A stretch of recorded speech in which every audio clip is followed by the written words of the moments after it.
नमस्कार बहनों और भाइयों, भूगोल की ज्ञान सागर में आपका एक बार फिर से स्वागत है। ये जो ज्ञान सागर की यात्रा है वो स्थल रूप एवं जीवन पे चली हुई है। मैंने इससे पहले बताया कि स्थल रूप 3 प्रकार के होते हैं: पर्वत, पठार और मैदान। मैदान में भी एक जगह रह गई थी, मरुस्थल। तो मैं उसके बारे में इस वीडियो में बताऊंगा कि मरुस्थल क्या होता है, इसका निर्माण कैसे होता है और वहां के जीवन कैसे रहता है, कैसे वहां का गुजारा होता है, क्या वनस्पतियां होती हैं, क्या वहां की संस्कृति है, क्या वहां के संकट हैं और वहां पे वन कैसे होते हैं। इस प्रकार से संपूर्ण उत्सव कितने प्रकार के मरुस्थल हैं, विश्व में कहां पे मरुस्थल हैं, भारत में मरुस्थल कहां पे हैं, ये सब कुछ इस वीडियो में बताया जाएगा। तो कृपया इस वीडियो को ध्यान से देखें और वे बच्चे ध्यान से जरूर देखें तो ये कहते हैं कि हमको भूगोल या इतिहास समझ में नहीं आता, क्योंकि ये सब समझने की बातें हैं और आप अपने अंदर से संरचनात्मक रूप से शब्दों को गढ़ने को सीखेंगे। ये कला होती है शब्द गढ़ने की, तो अब आप अपने आप विस्तार से लिखना शुरू कर देंगे। जब आप समझ देंगे कि चीज क्या है तो अपने आप लिखना शुरू कर देंगे। तो ध्यान से देखें, वीडियो को लाइक करें, चैनल को सब्सक्राइब करें, इसमें एक घंटी का बटन होता है उसे भी दबाएं ताकि अगली वीडियो के नोटिफिकेशन आपके पास में तुरंत आ जाए और आप तुरंत क्लिक करें और देख मारें। इस वीडियो को देखें। तो सबसे पहले मैं कुछ बता दूं।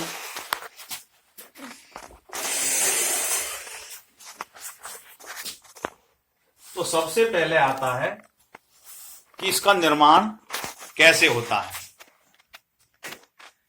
तो देखो,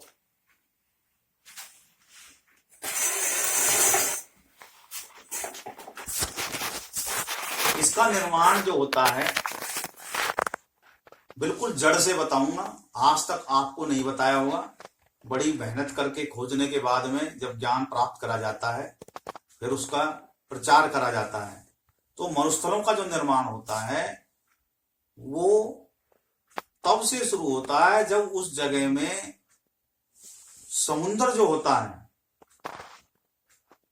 वो जगह छोड़ जाता है, यानी कि किसी कारण से भूमि में, जमीन में भूकंप आया और जो प्लेटें जो होती हैं वो इधर से उधर हुई, तो समुद्र जो है अपनी जगह से खिसक के दूसरी तरफ चला जाता है और वो जो एरिया है वो जो बचा वो धीरे धीरे दो तरह की समुद्र में मिट्टी होती है, बालू मिट्टी होती है और उसमें कैल्शियम की मात्रा होती है। तो जो कैल्शियम वाले, जिस एरिया में कैल्शियम की मात्रा ज्यादा होती है वो,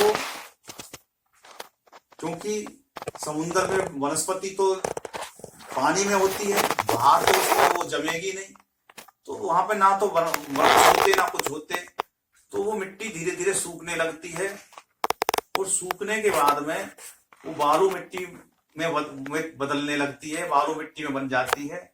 और जिसमें कैल्शियम की मात्रा ज्यादा होती है वो धीरे धीरे, क्योंकि वहां पे समुद्र में गड्ढे होते हैं तो ऊंची नीची जगह होती है, तो वो पहाड़ में बदलने लगती है। जो हिमालय पर्वत का जो निर्माण हुआ वो समुद्र के खिसकने के कारण ही, अपने स्थान से दूसरे स्थान पर जाने के कारण ही हिमालय पर्वत का लाखों करोड़ों वर्षों पहले निर्माण हुआ। और उससे लगती हुई जो भूमि है वो धीरे धीरे जो समुद्र के काफी नजदीक रही वो रेगिस्तान में बदल गई।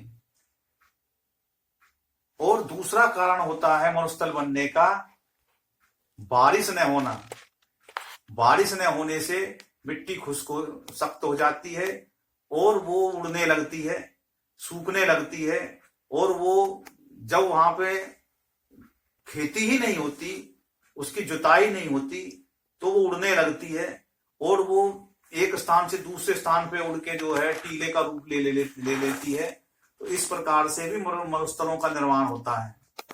मरुस्थल का मतलब ही होता है मरुभूमि, यानी कि मृत प्राय भूमि, उसी को ही मरुस्थल बोलते हैं। तो इस प्रकार से मरुस्थल का निर्माण होता है।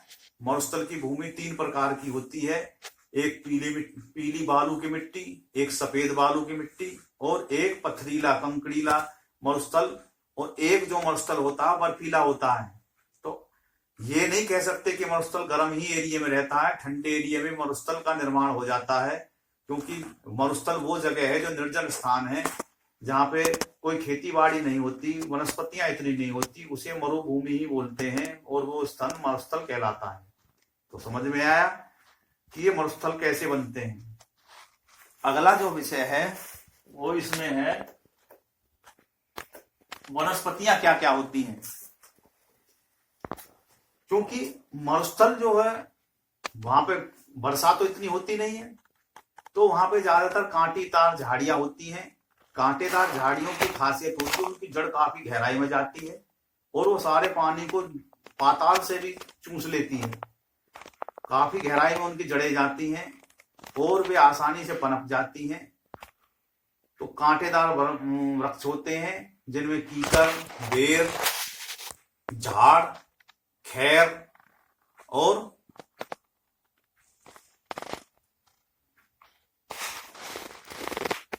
इसी तरीके से उसमें जांडी एक वृक्ष होता है, वो भी वहां पे रेगिस्तान में होता है। खजूर होती है, ताड़ हो जाते हैं, और इस प्रकार से वहां पे ये वनस्पतियां होती हैं। जिस जगह पे पानी का साधन होता है, क्योंकि वहां की मिट्टी खारी होती है, पानी भी थोड़ा खारा होता है, तो वहां पे अमरूद और अनार, संतरा, नींबू वर्गीय जो फल होते हैं वो वहां पे आसानी से हो जाते हैं, और आंवला हो जाता है। इस प्रकार से ये जो है वहां पे बाग बगीचे जहाँ पे थोड़े पानी की सुविधा होती है, जहाँ की मिट्टी थोड़ी सी दोमट प्रकार की होती है, वहां पे ये वृक्ष हो जाते हैं, जब वहां पे बाग लग जाता है। तो इस प्रकार के वो वनस्पतियां होती है। वहां पे तो जीव जंतु जो होते हैं वो ज्यादातर वहां पे तेंदुआ होता है, सर्प रहते हैं, बिच्छू होते हैं, छिपकलियां होती हैं विशेष प्रकार की, और इस प्रकार के वहां पे जीव जंतु होते हैं, गिरगिट होते हैं।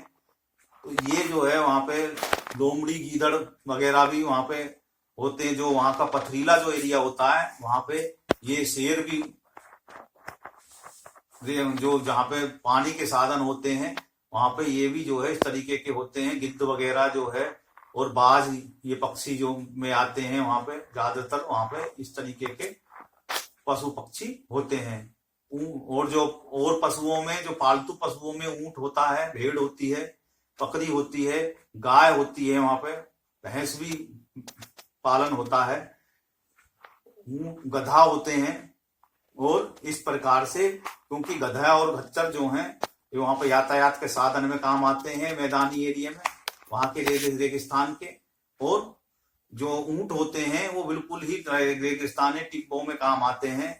वहां की जो मिट्टी मैंने बताया कि मिट्टी, जब मैं बता रहा था कि मिट्टी इस प्रकार की होती है, एक जगह आज सब, क्योंकि वहां आंधियां चलती हैं, तो आंधी चलने की वजह से जहां पे पहले टीला होता है वो उड़ के दूसरी जगह चला जाता है, और जहां वो मैदान बिल्कुल सपाट हो जाती है, मिट्टी निरंतर उड़ती रहती है, तो वो जो है एक जगह टीला बना दिया, फिर उड़ के दूसरी जगह बना दिया, इस प्रकार से वो होता है। तो ये मैंने बताया निर्माण कैसे होता है, वहां की मिट्टी कैसे होती है, और वहां पे वनस्पति कैसी होती है। अब आगे है मौसम। वहां पे जो मौसम होता है वो खुश्क होता है, वर्षा कम होती है, मौसम शुष्क होता है। तो शुष्क शीतोष्ण जो है, शुष्क वहां पे मौसम होता है वर्षा कम होने के कारण, और इसी मौसम के कारण वहां गर्मी का ताप बढ़ता है। गर्मी के ताप बढ़ने की वजह से वहां अकाल पड़ की स्थिति हो जाती है। दिन में जो दिन का तापमान तो बहुत ज्यादा हो जाता है, रात के तापमान में थोड़ा सा अंतर आ जाता है। तो इस तरीके का वो मौसम होता है। आंधियां चलती रहती हैं और धूल भरी आंधियां दिन में जो है चलती हैं, कभी कभी तो रात में भी धूल भरी आंधी आ जाती है। ये वहां का मौसम होता है। अब है प्रमुख मरुस्थल। प्रमुख मरुस्थल कौन कौन से हैं? तो सबसे पहले अफ्रीका में जो मरुस्थल है वो सहारा के नाम से जाना जाता है। अरब एरिया, ये जो सहारा जो मरुस्थल है वो जो अरब एरिया तक फैला हुआ है, वही सहारा का एरिया कुछ अफ्रीका में है। अफ्रीका से अरब कंट्रीज में ये फैला हुआ है। ये जो है गल्फ कंट्री में, ऑस्ट्रेलिया में जो महाद्वीप है वहां भी मरुस्थल है। और वो जो मरुस्थल है पथरीले हैं कुछ, जो है अंटार्कटिक जो महाद्वीप है वहां भी मरुस्थल पाए जाते हैं, बर्फीले हैं वे, और कुछ पथरीले हैं। और एशिया का जो एक गोबी का जो मरुस्थल है वो ठंडा होता है, वहां भी जो है ये ठंडा मरुस्थल कहलाता है। भारत में जो है उत्तर पश्चिम एरिया में है, थार मरुस्थल के नाम से जाना जाता है। गुजरात में कच्छ का रण है, वो भी मरुभूमि है, वो सफेद रंग का मरुस्थल है। और राजस्थान जो उत्तर पश्चिम का जो एरिया है वहां पर पीले रंग की बालू मिट्टी का और पथरीला मरुस्थल है। कुछ एरिया में पथरीला है, बाकी में बालू का मरुस्थल है, थार का है। और अब आता है वहां का जीवन। जो वहां का जो जीवन है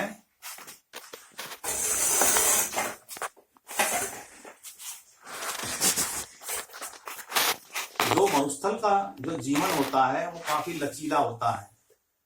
एक शब्द दे दिया लचीला।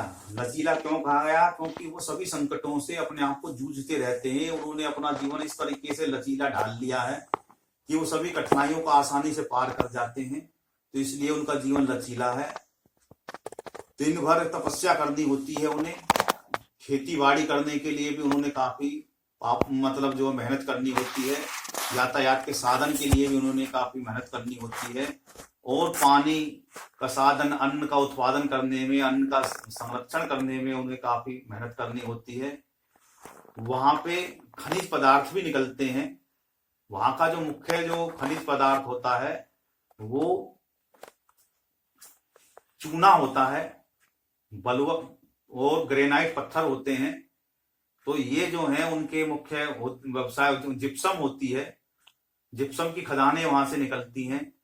और वहां पे सीमेंट के उद्योग होते हैं, जहां पे ये सब चीजें, चूना हो गया और जो है जिप्सम हो गई, तो वहां पे सीमेंट के कारखाने लगते हैं, ग्रेनाइट के खदानें होती हैं, और इस प्रकार से वो उद्योग धंधे वहां पे चलते हैं। और जो मरुस्थलों में से ही पेट्रोलियम निकलता है, पेट्रोलियम जमीन के अंदर से निकलता है, वो मरुभूमि में ही ज्यादातर निकलता है। अरब के जो कंट्रीज हैं उनका जो मुख्य जो व्यवसाय है वो पेट्रोलियम है।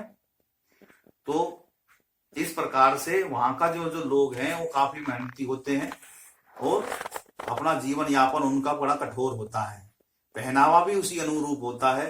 भारत में जो मरुस्थल के जो परंपरागत जो पहनावा था वो पगड़ी होती थी सिर पे, ताकि धूल ना सिर में बढ़े, और वो गमछा रखते थे, कुर्ता धोती का पहनावा होता था। लेकिन आज पश्चिमी सभ्यता के कारण सब जगह पैंट का चलन है, तो वो पहनावा भी जो पूर्व समय में होते थे वो भी बदलते जा रहे हैं। लेकिन आज भी जो बड़े बुजुर्ग हैं वो अपने पहनावे को रखते हैं, सिर पे पगड़ी होती है और पैरों में जूती होती है, चमड़े की धोती पहनते हैं।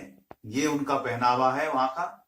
और जो इसी प्रकार से जो अरब कंट्रीज हैं वहां के जो मरुस्थली जो लोग हैं वो पूरा चोगा पहनते हैं, सिर पे एक अलग प्रकार की जो है वो पगड़ी होती है उनकी, और उसमें ऐसे गोल गोल सी होती है, मुंह पे नकाब पहन लेते हैं ताकि धूल ना बढ़े।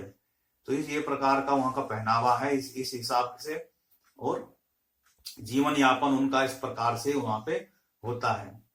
अब वहां की संस्कृति क्या सी है, ये वो है वहां पे संस्कृति कैसी होती है। तो जो मरुभूमि की भी संस्कृति काफी गौरवशाली है। वहां की किंवदंतियां, दंत कथाएं और पुराना जो इतिहास है बड़ा गौरवशाली रहा है। भारतीय जो मरुस्थल है वहां में अनेकों प्रकार के देव देवता पैदा हुए हैं जो वहां के लोक देवता हैं, जैसे जहारवीर, तेजाजी, आदि जो है वहां पे देवता हुए हैं। मीराबाई जो है जैसी भक्त पैदा हुई है वहां पे। रणबांकुरे अनेकों जो है, महाराणा प्रताप जैसे जो है रणबांकुरे, राणा सांगा जैसे लड़ाके, और जो बिल्कुल ही योद्धा छत्री जो है वहां पे पैदा हुए, जिन्होंने देश की रक्षा के लिए अपने प्राणों को न्यौछावर किया। इस तरीके के वहां के जो गौरवशाली इतिहास है, बड़ा गौरवशाली है और बड़े फक्र है वहां के इतिहास पे। वहां की संस्कृति बड़ी विस्तृत रही है। तो कहने का मतलब यह है कि मैंने मरुस्थल के बारे में ज्यादातर सारा कुछ बता दिया। वहां के लोग बाग कैसे हैं, किस प्रकार से वहां का अपना जीवन यापन करते हैं और वहां के संकट क्या हैं। तो वहां का जो मुख्य जो संकट है, भाई उस संकट में ही उनको अब वहां के इसी प्रकार से वहां पर पर्यटन भी होता है, उसको रेगिस्तान को देखने के लिए लोग बाग आते हैं। और संकट क्या है वहां पे? संकट होता है पानी की, पीने पेयजल की समस्या होती है, भूजल की समस्या होती है, जमीन के नीचे काफी गहरा भूजल होता है। और उस भूजल को समस्या का समाधान के लिए आपकी जो सरकारें हैं और वहां के जो लोग हैं पुराने समय से ही बावड़ियां, बारिश के पानी को इकट्ठा करने के लिए बावड़ियों का निर्माण करते हैं, उसको स्टोर करते हैं, पानी को कुंड बनाते हैं, प्याऊ बनाते हैं, उसमें जो है बगीचे लगाते हैं कि भाई हमारा जो है धर्मशालाओं का निर्माण करते हैं ताकि लोग बाग आराम से अपना रास्ते में पानी का प्यास बुझा सकें। और अपने पानी के संरक्षण के लिए उन्होंने अपने जगह जगह पे अपने जमीन के नीचे भूजल जो है इकट्ठा स्टोर करने के लिए कुंड बनाए हुए होते हैं।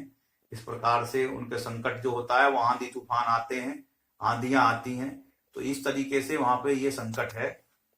और अनेकों प्रकार के संकट और जो छोटे मोटे हैं वो तो चलते रहते हैं। मुख्य जो संकट होता है वहां पे आंधी तूफान का होता है, धूल भरी आंधियां चलती हैं, छप्पड़ छान उड़ जाते हैं, बड़ी बड़ी आंधी चलती है धूल भरी, ये संकट होता है वहां पे। पानी का संकट होता है, गर्मी के दिनों में तो काफी दिक्कतें होती हैं। तो ये लेकिन उस संकट में अवसर होते हैं, नए तरह तरह के व्यवसाय वो करते हैं। तो इस प्रकार ये वीडियो को ज्यादा लंबा करते हुए मैंने ये पूरा जो विषय था स्थल रूप और वहां का जीवन, मैंने उसको खत्म करा। और इसी के साथ आप वीडियो को देखें, शेयर करें, लाइक करें। बहुत बहुत धन्यवाद। जय हिंद, जय भारत, भारत माता की जय।